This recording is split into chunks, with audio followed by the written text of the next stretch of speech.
Great. Hello, everyone. We are going to be starting in 1 second. Just give me 10 seconds to find my place. Okay. Awesome.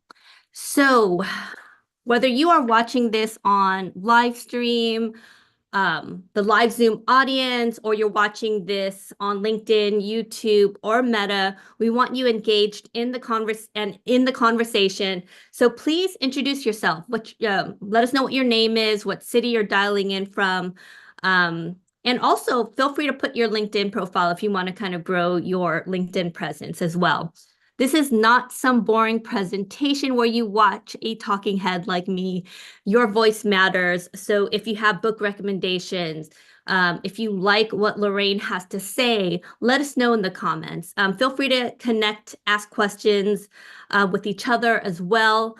For those new to Community of Seven, microlearnings, the purpose of these calls is to help our listeners elevate their mindset and skill set by bringing leading authors, coaches, executives, founders, and subject matter experts. For those in the live Zoom audience, if you can and if you feel comfortable, please turn on your video because we want you in the conversation as well. And for those who are watching this via live stream on YouTube or Meta or on Zoom, we want you to interact in the chat and in the comment sections, okay? So before we start, I have a few questions, and if those are in the live Zoom audience are comfortable, put on your videos and go into gallery mode, top right-hand side, so we should kind of see each other. And we always do a quick quiz at the beginning just to kind of level set, okay? I promise these questions are pretty easy. If the answer is yes, put both hands like this, and if it's no, put your hands down, okay? First question, do you feel like you're in control of your career trajectory? Have you ever felt overlooked despite working hard and delivering results? A lot of us here, right? Have you taken steps to intentionally build your career brand? Have you ever been told that you have a strong presence or influence? Do you actively use LinkedIn or similar platforms to showcase your expertise? Oh, and I forgot to mention, if you're on live stream, you could just type in yes or no in the comments wherever you're watching this from. So type in yes or no to these questions. Do you regularly ask for feedback to improve your visibility or influence? Do you have a clear idea of what makes you unique in your field? That's a good one. Have you recently updated your online presence? That could be LinkedIn, Instagram, whatever it may be, or your portfolio. Last question. Do you regularly set goals for how you want to grow your professional presence? Awesome. Thank you so much for answering. As I was kind of writing those questions, I found it really unique. And, I raised my hands for a lot of them, but this is a caveat. I'm 50. I probably just started working on my personal brand 5 years ago, right? The start of the pandemic when I got laid off of Fortune. You guys all know my story. So I'm a late bloomer myself. So if you didn't raise your hand, don't feel guilty. It took me 45 years to finally start working on my kind of personal brand and really even thinking about it, because I always had the thought that I was the behind the scenes person and I never saw myself in the front, behind a camera, speaking to all of you all, right? And then when you do, and I find that with a lot of executives that I work with as well, they spend decades building other people's brands, their company brand, sometimes other people's brands. And then when they get laid off or when they leave their job, they're like, I didn't build my own personal brand. And so they start networking, they start figuring out, how to position themselves. But I won't say it's too late, but you would have been in a better position if you had started a year ago, 2 years ago, 3 years ago, while you were still employed. Especially for those who are in their careers where they've been in, a corporate job for 10, 20, 30 years, and they want to kind of, become a solopreneur or start their own company. It's much easier if you start your brand while you are still employed. So personal story, I'm going to tell you a personal story if that's okay. Um, I'm so excited to welcome Lorraine here today. And it's going to be a really eye-opening conversation. But before that, I just kind of want to tell you this quick story. A few years ago, I met someone at a conference, and she was brilliant, like absolutely brilliant. She had the best ideas in the room. She consistently delivered exceptional work and was always the hardest worker in the room. And yet, every time promotions were announced, her name wasn't on the list. And she couldn't understand it. Her work was flawless. She put in the hours. She was the first one to go to work, to be in the office, the last one to leave. And she nailed every project assigned to her. And you would think, oh, maybe it's her personality. No, she got along with everyone. But she wasn't being seen. She wasn't being heard. So one day I asked her, do you ever speak up in meetings? Do you ever have one-on-ones with your manager or your manager's manager? And she shook her head and said no. She said, and this is going to sound familiar to a lot of you, I let my work speak for itself. Ah. And there it was. That was the problem. She was invisible within her organization. Her presence wasn't being felt, even though she did incredible work. And the truth is, in today's competitive world, hard work alone isn't enough. If you want to stand out in the crowd, you need to be seen. Does this story resonate with any of you? Nod your head if the answer is yes, or say yes in the comment if you're watching this via live stream. I know for me, it hit me hard because I saw myself when I was younger in this young woman. Culturally, I was brought up in an immigrant family. I was brought up to believe that I had to put my head down, work hard, and my work would be eventually rewarded. And even culturally, there was different sayings. The nail that sticks out gets hammered down. But here's the thing, working hard didn't always equate to the promotion or to recognition. Have you ever felt like you're working harder than anyone else in the room, anyone else in the organization, but you didn't get the recognition you deserved? I know that was me for the longest time. I would come in 5 in the morning, 6 in the morning, leave at 9 or 10. And yet I saw my peers getting promoted before me. So if you feel the way I felt, no, you're not alone. And that's exactly why Lorraine wrote Unforgettable Presence. Lorraine knows the challenge firsthand. She's been there. And in her journey to build a presence that got her seen, heard, and valued, not just in the room, but in the virtual spaces that we are in right now, where so much of the work happens. She's uncovered the strategies that can change your career trajectory. So in her book, Unforgettable Presence, she gives us the tools to navigate the modern workplace, from crafting your own personal brand to mastering virtual communications like this, and even leveraging your introvert superpowers, which I love. And I think most of you that have followed me know that I am an empath and an introvert. So excited for this conversation. And, it's not only about being loud, it's about being intentional. And what I love most about Lorraine's approach is that it's practical and it's empowering. And she just doesn't tell you what to do. She shows you how to do it in ways that are really authentic and achievable.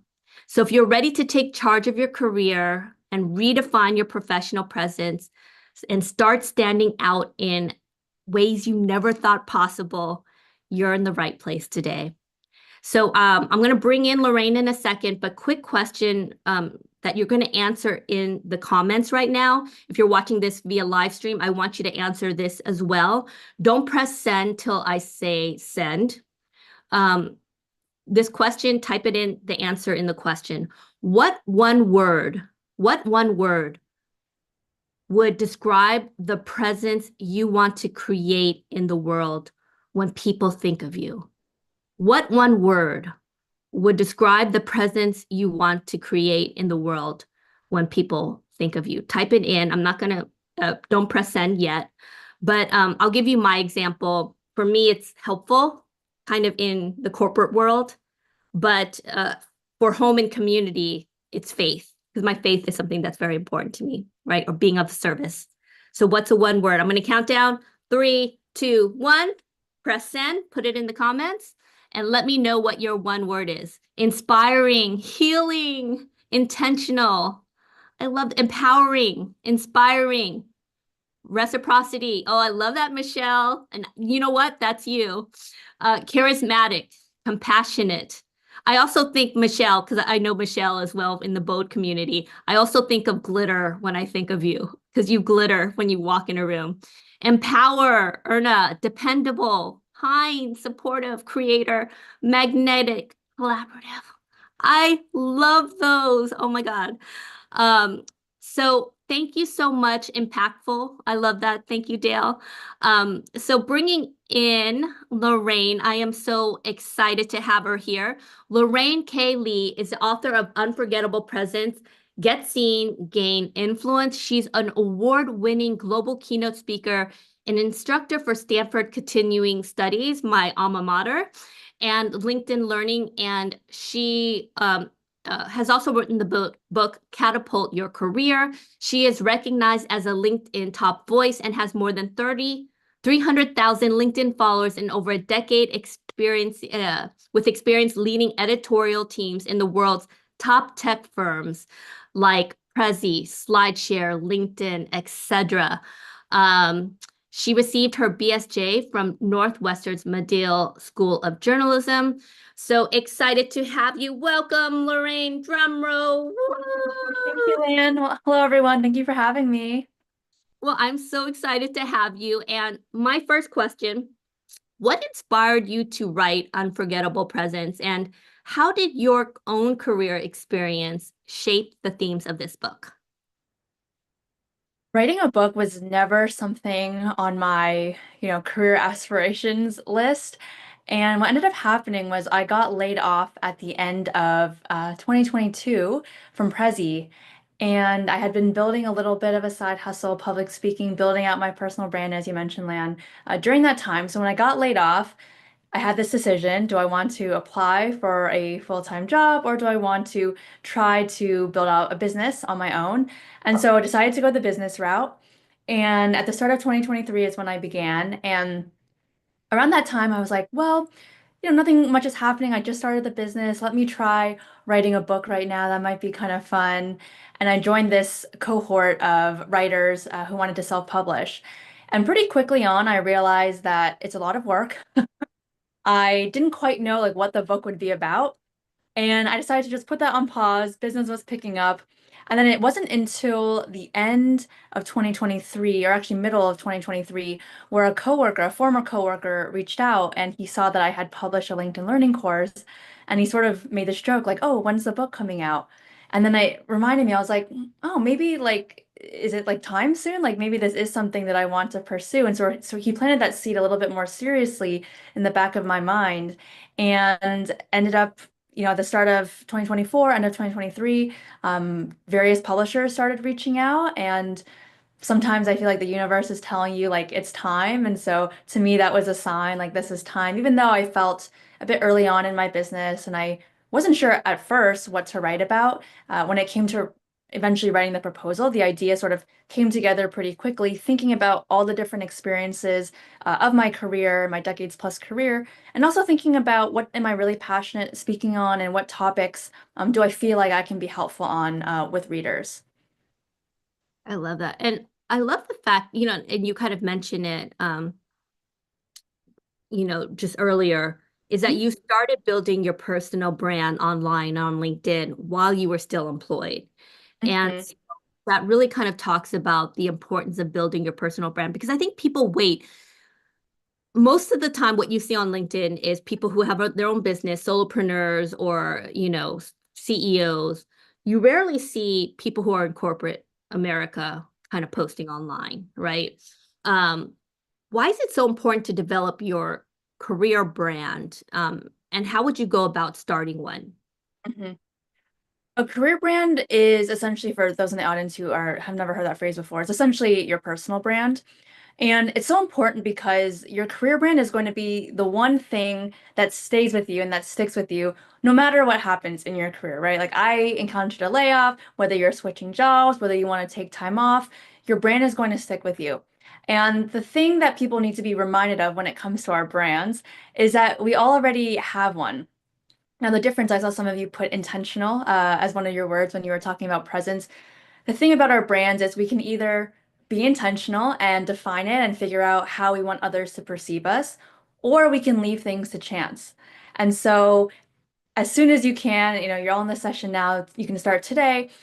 We do need to be intentional about our career brand because that is how others see us. And we also want to own the narrative and be in control of how we want others to see us. And so that's why a brand is super important. It sticks with you and it's something that is essentially your reputation. And we all, I think, would rather have control of our reputation than letting someone else define it for us. So how would you like let's say I'm new to all of this, right? I've Yes. never posted on LinkedIn. Where do you start? What is the first thing that you do? Is there a process? Do I just kind of post about cats and dogs? Like how do you start? Like just from day one? So I think there's two paths you can take. You'll need to take both. The first thing I would say before even starting on LinkedIn, because I know LinkedIn can be a very overwhelming, kind of nerve-wracking platform, is to take some time and reflect on your brand just with yourself. And so I have this framework in the book called the Epic Career Brand Framework. And it's essentially the four categories you need to start thinking about as you think about your brand. So Epic stands for experiences, your personality, your identity, and then your community. So thinking about the experiences, both professional and personal, that have made you who you are today, what is significant, what is important to how you ended up where you are, your personality. Lan, you mentioned you're an introvert and I'm an introvert, and there's also certain ways that we work, right? Like some people might be more serious, some people might be more playful. So, what kind of personality traits can people expect when they work with you? Your identity essentially can be your background, the values that you hold important. So, for example, being a very reliable business partner, a reliable vendor partner is something that is very important to me. And so that would be part of my identity, part of my values. And then the fourth criteria is your community. And I think people forget this a lot, where you build your brand in a bit of a silo. You're like, okay, I want to be seen as X, Y, and Z. But if your community and the people around you are not seeing you in that way, then your brand's not really working for you, right? So ensuring that as you are building that out and thinking through those three steps, what how do you want your community to see you, and are they actually seeing you in the way you want to be seen? So I think thinking through the EPIC framework initially is very helpful. And then eventually, of course, there's some more behind the scenes that go on, but eventually then you can turn to a platform like LinkedIn, which I like to describe as sort of our online virtual water cooler, our virtual landing page. It's like the ultimate virtual office, as I like to say. And you turn to a platform like LinkedIn and you decide, okay, I need to first work on my profile and optimizing my profile, which is really the foundational piece of your LinkedIn presence. And then after that, once you have all that sorted out with your about and your experiences and your headline and this and that, then you can think about, okay, based on the brand that I want to create for myself and the expertise that I want others to know me for, what might I post and what content might I create and what comments might I leave to help reinforce that message and make sure that I'm staying top of mind and visible to everyone in my network. I love that. Earlier I kind of gave that example of the woman who was in corporate who really focused on working harder and was kind of, I'm going to get the promotion if I work hard. And in your book, you talk about, um, though counterintuitive as it may seem, that doing less work could all sometimes lead to a promotion, right? Yes. That Hmm. it's counterintuitive that, and it's counterintuitive that doing less would get to a promotion. But can you talk more about why it's better to work smarter rather than harder? Or Yeah. maybe So, yeah. That story you shared, Lan, at the beginning really resonated with me. So I was in a similar position where my colleagues really liked me. I worked on some of the most important, like biggest projects at LinkedIn when I was there as a founding editor. And I got promoted after 1 year. But then for the next 5 years, I would like push and push and push. And I was like, oh, I really want that promotion. I really want to get to that next level. And it just didn't end up happening for me. And it wasn't until after I left LinkedIn that I realized some of those things that you had talked about, where, okay, maybe I was too heads down. Maybe I was too deferential. Maybe I was not being strategic. In terms of how I talked about my work and the people I knew and how, putting myself up for promotion with enough advance notice, all of these things. And so hard work is super important and hard and good work is super important, right? Again, like that's the foundation. And Daniel Pink, someone I interviewed in the book, had said, he thinks a personal brand is 80% of that really, really, really good work. And I think what my book is doing is it's talking to those people who do already do the great work. They know how to work hard, but that 20% is the really difficult part and the really nuanced part where you're taking more of those soft skills and figuring out, okay, I know how to lead a meeting or I know how to present, but what are those small tweaks that you can make and adjustments that will really up level you so that you are seen as more of a leader, that you are seen as more strategic? And then a lot, like you mentioned, this group focuses on mindset a lot. Like mindset is going to be such a critical piece in realizing that we all need to become the CEO of our own careers, as I say in the book, and really be intentional because even if we have the best manager in the world, we are ultimately going to care about our own success and be most invested in our success. And so, great, have the support of your manager, but don't assume that they are going to take care of everything, that they are going to remember all your goals, because think about how busy you all are here in this chat, right? And your manager is exactly just as busy, if not even more busy, with a big team underneath them. So, yeah, some mindset shifts and also it's just really critical to take things into our own hands and to feel like we have more control over our destiny. I love that. One of the things my dear friend Mita Malik and I talk about is that Yes.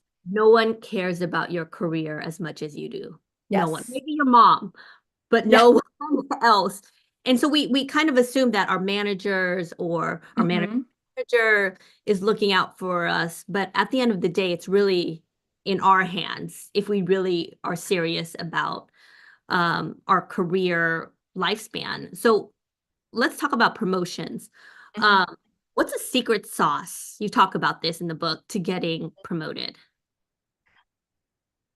The main thing I would say is that a common misconception is you'll go into your annual reviews and you think, oh, I want to get promoted. Like, I'm going to tell my manager, like, I would like to get promoted in this next cycle. What many people don't realize is that promotion cycles happen over, a months of time. And so you need to get buy-in even ahead of that promotion meeting, right? It's not just, okay, here's my annual review, and now you're going to go talk about me and decide if I get that promotion. It's really, okay, figuring out who are the people who are going to even decide my promotion. What do I need to show that perhaps they're concerned about or is missing from my promotion packet, so to speak, that I can include in my annual review? Who should I be getting recommendations from, right? Like when you ask for 360-degree feedback, you don't want to ask it from just anyone. Who are the people who are going to be the most impactful in making a case for my promotion? So it's really about planning much farther ahead than you realize. And then perhaps the most obvious, but maybe not so obvious, a piece of advice I would give is that you have to state that you want to be promoted and ask for it. I talk in the book a story of my old coworker, and similar to you, Lan, like I was like, oh, she's great. Everyone loves her. She's smart. She's been here a while. Like, how come she hasn't been promoted? And I talked to her one day. She comes into the office and she's been promoted. And I was like, oh my gosh, I'm so excited for you. Like great, like what happened? And she ended up saying, oh, I simply, I had to just ask for it. Like my manager didn't realize that I wanted to get promoted. And to me, that was crazy because, I'm sure everyone in this group as well, like we're all really ambitious, like we want to reach that next level. And to me, I just assumed like, of course, our manager would think that we want to get promoted, but so many people are vying for it. Like if you're not letting them know that you want it and someone else is being really, vocal about it, you're going to pay more attention to the person who's actually putting themselves up for it. So that would be my first pick, I guess, first piece of advice would be simply ask for it. Let them know that you want it. It reminds me of my favorite Nora Roberts quote. If you don't ask, the answer is always no, right? So Yeah. just because what's the worst thing that can happen? They'll say no, and you're in the same spot that you were before you asked, right? So earlier you talked about being the CEO of your own career. What are some of the first steps someone can take to adopt this mindset of being the CEO of your own career? I think you definitely touched on like one of the biggest ones, Lan, is that you're going to care about your career the most. And so to really think of yourself as a business, like you're in the business of you. And so if you are trying to get more clients or just get more out there, right? Like a business cannot run without collaborators. It cannot run in a silo where no one sees you and no one knows where you are or who you are. So to be able to be really proactive about that, to be intentional, and to really take that ownership mindset of I can impact my future, I have control of these things, and essentially never let anything, never feel like you are sort of leaving anything to chance. Like you want to make sure that you tried your hardest for different things. Now, becoming the CEO of your career also requires a number of mindset shifts. So the first one, for example, yeah, if I work hard, people will notice, right? No, I need to be advocating. I need to be working smarter and making sure that I'm being visible with my work, not just doing the hard work. For example, you might say, oh, I only need to network when I need a new job. Whereas if you're the CEO of your own career, you would change that to, oh, I need to be networking regularly. I'm keeping up relationships, whether or not I'm looking for a job. Like relationships are so key in an organization, especially when it comes to influencing others. And like, for example, like, oh, LinkedIn is just, I'll use it when I need a new job or if something happens. No, LinkedIn is actually going to be a very powerful resource for you to gain visibility, for others to see that you have a strong presence and to positively influence, hopefully, others' perception of you, even before they meet you. I love that. So let's talk about presence. So the concept of presence has changed a lot. I remember when I was like, in the corporate world, um, a lot of it was being in the office, having those one-on-one meetings with your boss and the senior authorities, like just having meetings within, the different parts of the organization, right? And being seen. Um, Things have evolved and changed a lot post COVID world. Can you explain how and define what the professional presence looks like today and why it's critical for success? Because, some companies are hybrid, some people are going back to the office, and some people are 100% virtual now. It's nuanced trying to network on Mhm. Zoom, right? Or Teams, Microsoft Teams. So tell us Yep. more.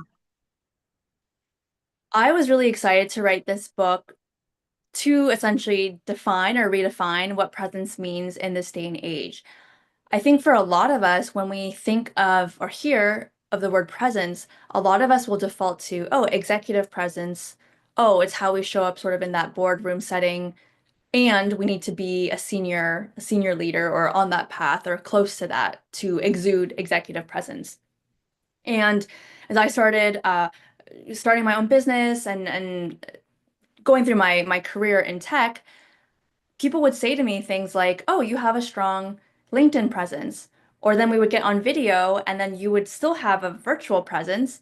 And I started realizing that presence is not just how we show up in a room, it's not just for executives. Presence often happens, or people often interpret our presence even when we're not face to face with someone. And so that really got me thinking about, okay, what exactly is presence in a work modern day working world? And then I ended up defining professional presence as both how and where others see you. I think a lot of us think of presence and we think of the how, but the where is equally as important, if not sometimes more important. So where you are showing up, like are you on LinkedIn? Um, are you on video calls? Are you in the right Slacks or Teams channels? Right? Like being intentional about all these different touch points that we have in a given day. And we have many more now that we are virtual, right? Email, chat, in the hallway, um, on LinkedIn. So all these different ways that people interpret our presence, even in something as simple as an email signature, right? Or like a Zoom waiting room. Like all of these things contribute to our presence and how and where others see us. And so I'm really excited for people to hopefully they can feel like presence is something they have control over, that they can work on, and that is for everyone and really important for everyone, not whether you are an executive or otherwise. That is so true. And what you had just mentioned about, where you when you arrive like on a Zoom call, maybe for a meeting or so. I remember when we were in the office, I would always come 5, 10 minutes before the meeting started. Um, and I would just talk to people who were in the room, right? And the thing is, I'm an introvert, so for me, I'm very comfortable with one-on-one conversations, but it would be sometimes more difficult for me to speak in front Mm. of other people in a Yeah, meeting. I same. mean, earlier in my Yeah. career. Yeah. And when you do it enough with practice, it becomes Yeah. set. The word now I'll talk to a room Yeah. of 1,000 people and it's the same thing for me, right? Um, one of the things that I remember like early in my career, I was in this organization. It had been around for over 100 years. And there had been some people there who were there for like 20 plus years, 25, who were still in the manager, like Like mid-level. yes, and Yeah, not yeah, manager, maybe director. And there were sure. people who just started who maybe were in their early 30s, 40s, who were like VPs and SVPs. And it's not necessarily that the VPs were that much smarter, that much better, more productive. And Right. I wondered, why do some people, why are some people able to kind of move up the ladder? You know what I mean? Like, I think for me, when I figured that out for myself, what I needed to do and who the presence I needed to become, because I was an introvert, I would always be the one doing the hard work, but never Yes. getting the promotion. Yeah. Once I figured that out, that I had to advocate for my career, I had to speak up, I had to have those one-on-one meetings with the CEO, I Yep. had to take ownership of my work that I did this. No, you didn't do this. I Yeah. did. Yeah. That's when my career took off. Why is it Yeah. hard to move from middle management, uh, Yeah. even entry level, right, to becoming Yeah. someone others see as a leader? Yeah. Oh, that is one of the hardest jumps I think to make in corporate America, going from that mid-level to the senior leader, and that's the primary audience that I'm targeting with my book. Of course, I think everyone will find value, but I targeted that audience because, like you said, Lan, it is really difficult, and what ends up happening is for the first, however many years of our career that we're early and then mid-level, we are getting rewarded based on the hard work and perhaps more of that execution focus work. And it's almost an extension of like our schooling years where you sort of like have this clear path and you know to like do your assignments and work hard and deliver. And what ends up happening when you're making that jump from mid-career to senior level is it requires a whole different type of skill. It requires more influence. It requires more strategic visibility. It's less about doing the work. Of course, you still have to do good work, but you really need to learn how to advocate for yourself and be seen and perhaps know how to lead a team. And these are things that just are not normally taught to us at work, even though I think they should be. So a lot of people, if you don't have perhaps a supportive manager, or you don't have that really strong network, it can be really difficult because just no one's telling you what to do, right? Like everyone's busy again, like, people might want to help, but they have their own set of challenges and things that they're working on. And so yeah, that leap is really difficult, and essentially it's requiring a completely different skill set, mindset to make that leap. Um, you interviewed a lot of people in your book, Including Mita. including Mita. Yeah, yeah. What was the most surprising lesson or piece of advice that you learned from industry leaders you spoke with while writing the book? I found it very I don't know if validating is the right word, but maybe very validating that a lot of the executives who I interviewed, I talked about imposter syndrome with a lot of different people, not just executives, but like I also interviewed content creators with like millions of followers. And everyone experiences imposter syndrome. Or so many of the people I spoke to, we talked about imposter syndrome and how they still feel it. And it was just a reminder that no matter how high up you go, like you're still going to face that because you are putting yourself in difficult situations as you advance in your career. And so, maybe comforting is the right word. Just to see that and you're like, oh, okay, this is like a reminder. Like I feel it sometimes, and it's not just me. And like even people who are so successful, they feel it too. And this is just a natural sort of way of life. And what made them succeed or what made them stand out and be seen and get to where they are is that they pushed through that imposter syndrome instead of letting it sort of cripple them. And have you ever struggled with imposter syndrome? And what Oh, did definitely. Yeah. you do to overcome that? So the biggest thing for me is I realized when you really think about the definition of imposter syndrome, it's basically you feeling like perhaps you're less than because you have surrounded yourself by smart people or by something that you haven't done before.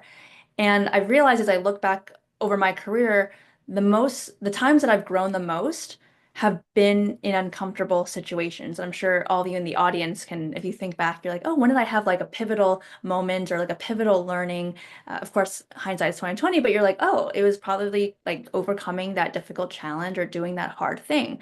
And so when it crops up, I have to remind myself like, it's cropping up because I'm putting myself in a new situation, but I'm going to grow a lot. Whether it works out, doesn't work out, I'm going to learn a lot, I'm going to grow a lot. So I think imposter syndrome has reframing it like that has been particularly helpful for me. And then having conversations like with those executives, for example, as those content creators, where it's like, oh, everyone has it. It's a natural way of just, it's a natural thing that comes up for people who are high achieving and who are ambitious. And so to normalize that you're not the only one and that other people probably in the same room are feeling as you are as well.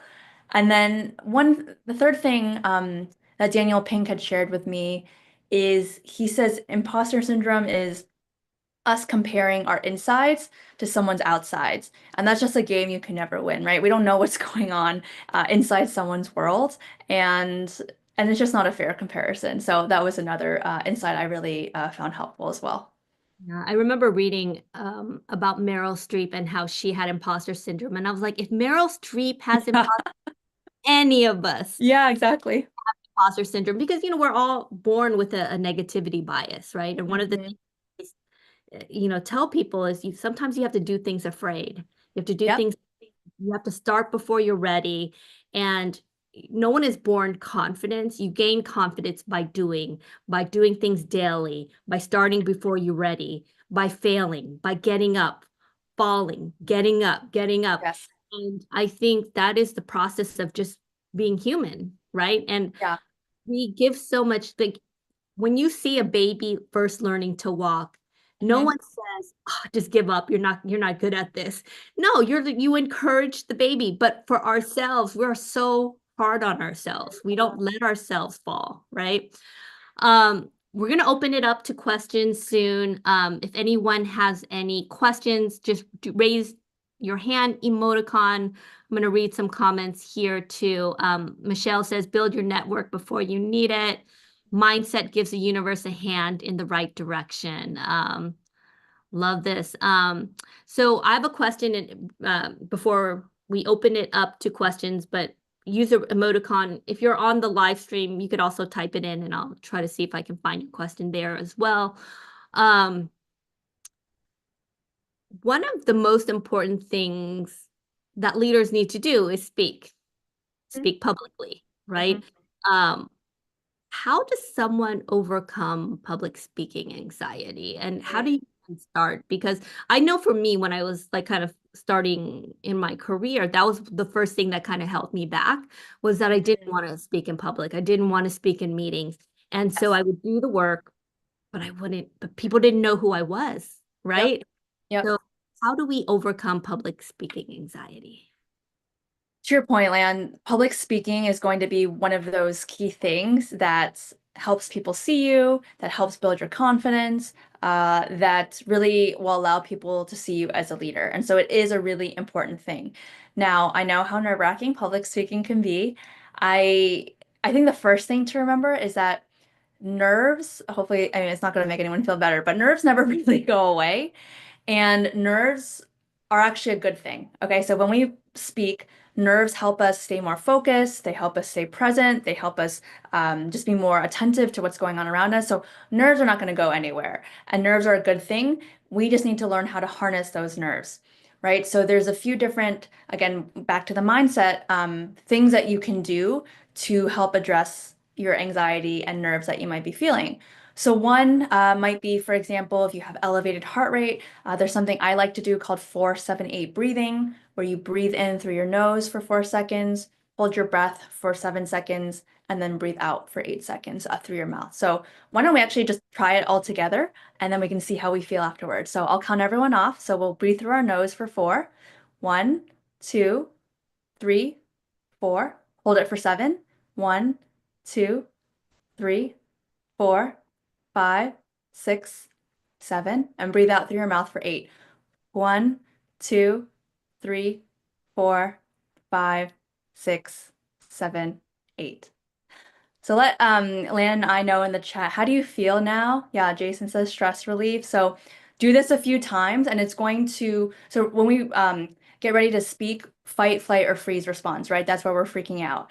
This will help activate the parasympathetic nervous system, which is basically the opposite to fight, flight, or freeze. And it's the part of your body that tells you that you're safe. And so a strategy like that might be helpful. Another reason we get so nervous, we're like, all eyes are on us. If I make a mistake, everyone's gonna judge me.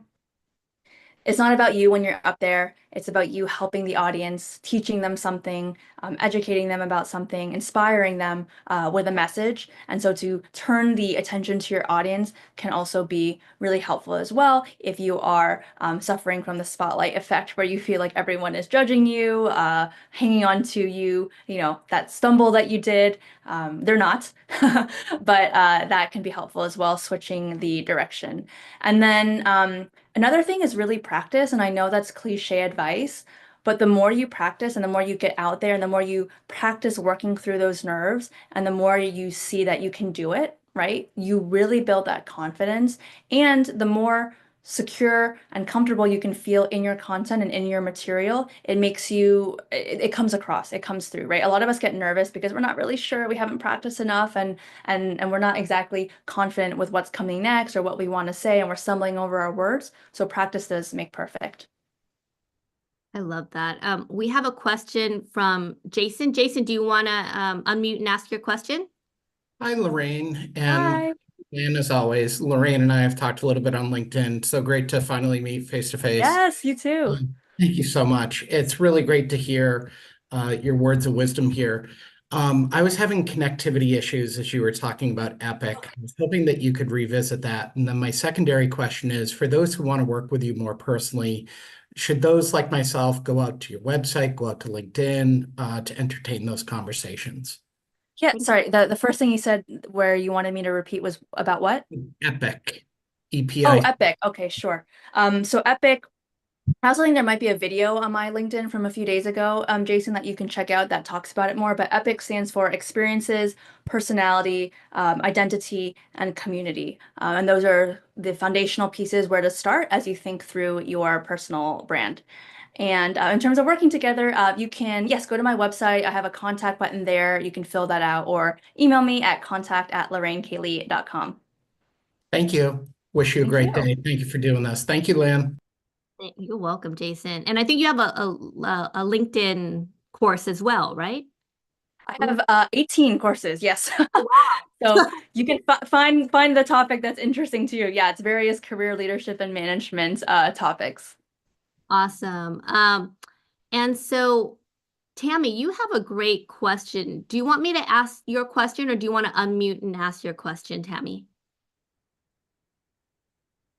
Okay, I think she's on mute, so I will ask Tammy's Sure. question until she gets off. So Tammy's question is, entering senior leadership, I've noticed that it's tougher to get my accomplishments noticed in order to get promoted. How do we effectively brag about our achievements without it sounding narcissistic? Good question. There are a few things that come to mind. So the first are some techniques for actually promoting your work. There was this study in Harvard Business Review that actually showed that when you use more collaborative language, like we did this or the team did this, you're actually seen as more of a leader versus people who use I statements. We're actually seen as more junior. So for the people in the audience who maybe are like a little more introverted or like nervous to sort of be like, hopefully that is comforting where you can mix in a little bit of like, we did this as the team, or, maybe you led the charge, but you talk about it more collaboratively. That can actually work in your favor. The second thing I would say is that as much as you can tie your results to the company's bottom line, any senior leader, any leader is going to pay attention to that. And so when you can create goals for yourself that always tie to the bottom line, people are going to pay attention to that because you're ultimately helping the company succeed, and your managers and executive team, they all look good. So it could be a way that you're positioning or framing your accomplishments that's maybe not catching attention, but I would recommend trying to frame it in terms of, okay, let's say we have 3 company goals. Oh, this contributed to goal number 1, this contributed to goal number 2, this contributed to goal number 3. And then the third thing I would say, which is really that where piece of presence, that second part of the equation, is you want to make sure that you're showing up in the right groups. When I was at Prezi, when I got promoted, I got added to this channel called Senior Leaders, and everyone director and up was in that channel. Had no idea that this channel even existed before I got promoted. But if I had known that that channel existed, I might have asked my manager to perhaps share some things in that channel, or to help me, pop in for a meeting, for example, because they had a monthly meeting, I think it was. But being able to show up in the right places and not just my immediate group or even my immediate function, right? So I had my editorial team, I had the marketing team, and then there was larger team channels, even company-wide channels. So instead of just posting in your team channel or the marketing channel, you might want to find those channels where senior leaders are, or you might want to consider posting in a channel that reaches the whole company, or like an internal listserv, for example. I did that as well. I had a weekly newsletter that I would publish there. So it's not just about how do I promote my work, but also making sure that you are showing up again in the right spaces with the right people. I love that. I hope that was helpful, Tammy. And she says, yes, connecting more to value outcomes. So question I have, and once again, if anyone has an additional question, let me know in the comments or the chat. We talked a lot about how to kind of succeed, moving up the corporate ladder, etc.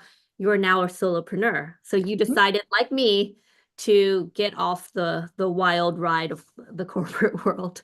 Another even more wild ride. And now you're building your own personal brand. And we have a mixture of people who are in the corporate world working maybe big Fortune 500 companies, but also some people who are solopreneurs or small businesses or CEOs of their 10-person companies in Alabama. What can we do, like for those who are solopreneurs or starting their own company, to build our brand and also tie it to bringing in revenue? So you mentioned you have your own courses, etc. you know, that you sell in addition to other things you've done with LinkedIn, etc. How do you then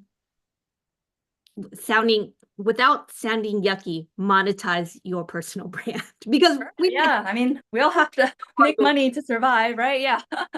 No, it's a fair question. The first thing I would say is really like LinkedIn is just so powerful, and like Lan, I think you reached out to me through LinkedIn, right? And then I go to Lan's profile and I'm like, who is this person? Oh, like wow, she's like super legit. Like you people make assumptions, they make judgments off of your LinkedIn presence, and often it's the first place that people will go to, right? Even before a personal website, to find out more about who you are, what you bring to the table, your experience. And so if you are thinking about going on this solopreneur journey or starting your own company, I think that getting active on LinkedIn, again, having that strong foundation and then building on that afterwards is going to be really, really essential, because it is just the place that people go to now. Um, in addition to that, I think the public speaking piece that we talked earlier is really valuable. And again, that's because public speaking is a nerve-wracking thing, and a lot of people let that fear take hold of them. But if you can push past that, show that you're comfortable speaking, you will get invited to events, you will get invited to podcasts, you will get invited to groups like this awesome one that Lan invited me to, because people see that you do feel comfortable putting yourself out there, and people also get to recognize your face and your voice and just sort of like the way you are, right, in a more live setting. And so I would say those two things, at least for me, have been really, really critical.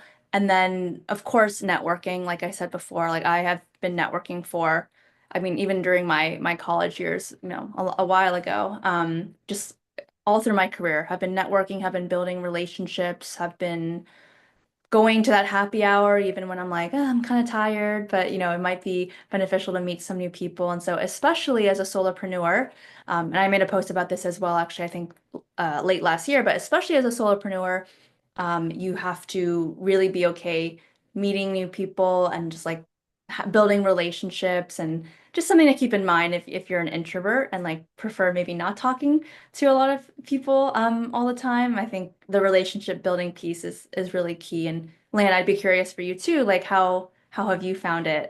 Is like LinkedIn your platform, and uh do those tips resonate, or would you add anything to that list? No, it totally resonates. Yeah, I've tried other platforms. I kind of built a following on Meta, but like really Oh, LinkedIn or my jam. yeah. Because I just feel like for lack of a better term, LinkedIn is full of more givers, whereas you have Mm, Instagram and some of these where it's about me, me, me. LinkedIn is really about helping people. And I think that's why I'm a giver myself, and my community yeah. is about givers and empaths and introverts. And so um for me, I've always focused on LinkedIn. In terms of in person, I totally get what you mean, because like my husband jokes around and says that in my next life, I will be a monk, you know, because Yeah, we could be happy just reading, being home, sure. and just, you know, but I'm married and I have a child, so I Yeah. can't be alone. But since I've started kind of like my own business, I have to be out, and it's about networking and all this other stuff. And I took, I'll take the word networking out because networking still sounds yucky to me. But Mhm. the things I really started doing is being intentional. Going to an event is not just about passing out your business cards. For me, I'm Yeah. like, A, how can I help someone that I meet today? And two, I'm gonna meet not 10, two, if I can meet one or two people at this event and Yeah. have a meaningful conversation where we connect in person offline, that is success. So Yeah. that you know, I'm just gonna have to talk to two people that I really like, and we're gonna stay in touch. Yep. That makes it a lot easier for me, if that makes sense. Like, because as introverts, Yeah, we love 100%. deep. It's not that we're antisocial. We just like meaningful conversations. We don't like small chit chat. So if I can have Yes. a mindset of like, how can I help someone, Mhm. and how can I really connect with someone that I, you know, will stay in touch with? It's not about networking, but those things have led to other things. You know, like Yeah. I got a friend on this big national TV show because I met the producer at a, you know, at a party, and Yeah. it was like it was just about connecting. It wasn't about networking. It was just about, oh, I like you. Let me learn more, right? So there's one more question for you, an anonymous question.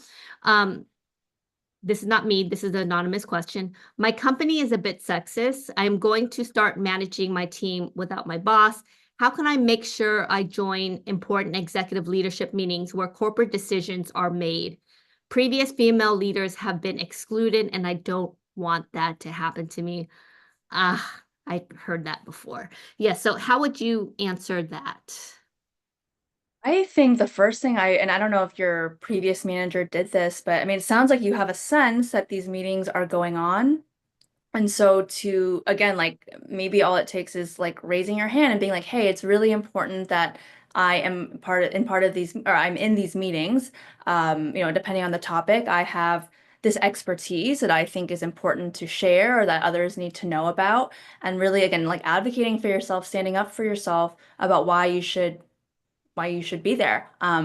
Now, I think there's probably deeper, issues if your company does have sort of a sexist culture that will be hard for one person to change. So I would recommend possibly looking elsewhere and seeing if another company will do a better job valuing you for all the expertise that you bring. But in the meantime, that is one thing that I would suggest doing is raising your hand, making it clear why you want to be there, maybe getting some insight into like what are these meetings about so that you can really, present why you should be there. But I mean, they should be inviting you if you're at that level, which is it's unfortunate that they're not, but that would be my first suggestion. What would you say, Lan? I I 100% agree. But I think it's also about as an executive, because I was, in the C-suite for years. A lot of it was like Game of Thrones. Like, so you have like the nice, oh, you need to do this, but a lot of it was also building alliances. And so for me, it was about building those one-on-one relationships. And it was less about the meetings that everyone could see. And it was about the meetings with the CEO, with the chief Mhm. of technology, with this, conflict resolution, you know, and it was a lot about the politics that were outside of what you could see, right? And so I think about building the allyships and having people advocate for you. And because sometimes when you say, well, I should be in the meeting and you're a woman, it's seen different than if a man say that. Mhm. And some of the things I would do is I would have advocates within. Maybe it's a Michael, the chief financial officer would be like, oh, Lance should be at that meeting. And I would have those intentional conversations outside of the boardroom, right? And have advocates, advocate for me. Because a lot of times you're not even in those meetings when those decisions are being made about who should be in meetings.